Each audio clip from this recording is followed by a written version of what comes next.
Get that dog!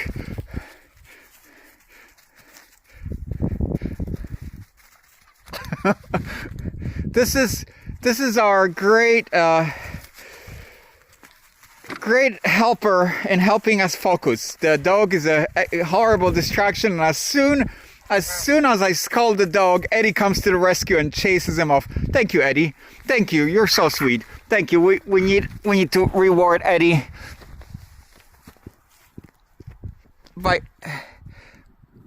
by giving Eddie a little piggyback, which he really loves. Right, Eddie? How are you doing over there? You doing okay? All right, so we'll go for a little walk over here. Yeah, so you can get a little view, get a little reward, a little positive reinforcement.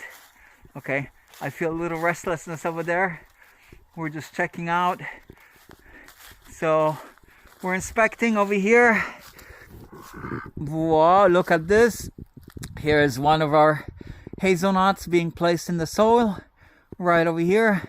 Little inspection with Eddie over here and with the great distractor over here.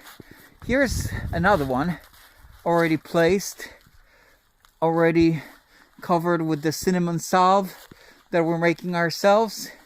And here's a preparation for the next one right over here, which will be, I believe, one of our thickest ones that we try to bend over here. This one over here, or actually no, this one here, yes. So look, and yeah, and we're hearing wonderful, and I want to show you this hazelnut over here because it's really beautiful. As a kid, I would be getting those hazelnuts here and cracking them in front of my grandmother's house. There was this really a big stone in front of the house where we would just basically crack all the all the hazelnuts over here. It was like a tradition. It's something that during the communist times, that was something that was not available in the stores. So the farm became like a storehouse of wealth, of plenty. Even though it was a small, poor farm, it's like a really good symbol of homesteading, right, Eddie? You know, you don't have that much, but you have so much, you know. And this is the beautiful hazelnut right over here that Eddie's checking out, but he's getting restless, so we'll let him. Okay, and there he goes, wagging the tail. This is like, yeah, really happy duck. So yeah, so here is the completion of the project. One's already in the ground. What's going to happen? It will be basically growing beautifully with the leaves here, and the roots. Any part of the tree that has the bark stripped, or that it's even touching the soil, but that takes much longer, immediately starts growing roots. The little nodules that are over here, the knots that are usually growing branches and growing leaves, will convert to root nodules and will start growing roots if connected to the soil. So in effect, we're making a whole tree over here just by putting it in the ground. So there's one. This one here is a slow process. We're bending it down because it's really thick. It could break. So we're going to leave it like this for a day. And then after a day, we'll strip it over here. And I want to show you because and look over here. Look over here. And she was coming over here and helping me stripping stripping the little yes, so stripping the branches off. So yeah, I just want to show you how this is done. So basically what we do, we measure where exactly it goes in, and look at this great help over here. And really interested. So what we do, basically, we just strip the bark over here nicely like this. Yeah.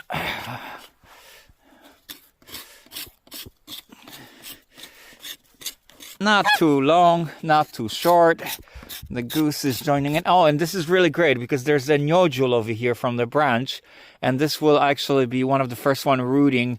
We'll put out a major root, but there will be small ones all along as well. Yeah, what's going on over here? Oh, okay, you're checking the little wood filings. Okay. Yeah, is that okay? Great. Oh, excellent, Sunny. Sunny, come on, rough it up. It will be rooting even better. Nothing like a goose's beak touch. That's pure rooting magic. And speaking of which, this is our great salve that we have together with the goose. And this is basically, rooting salves are really expensive, and they're really, all they contain is salicylic acid, which cinnamon contains. Salicylic acid basically helps rooting, and it's also antibiotic. So what we do, the only thing, if you use cinnamon, you have to remember to ground your own, because ground cinnamon very often will contain a sugar, and sugar is actually not good for this because it can start bacterial growth. So we rub it nicely.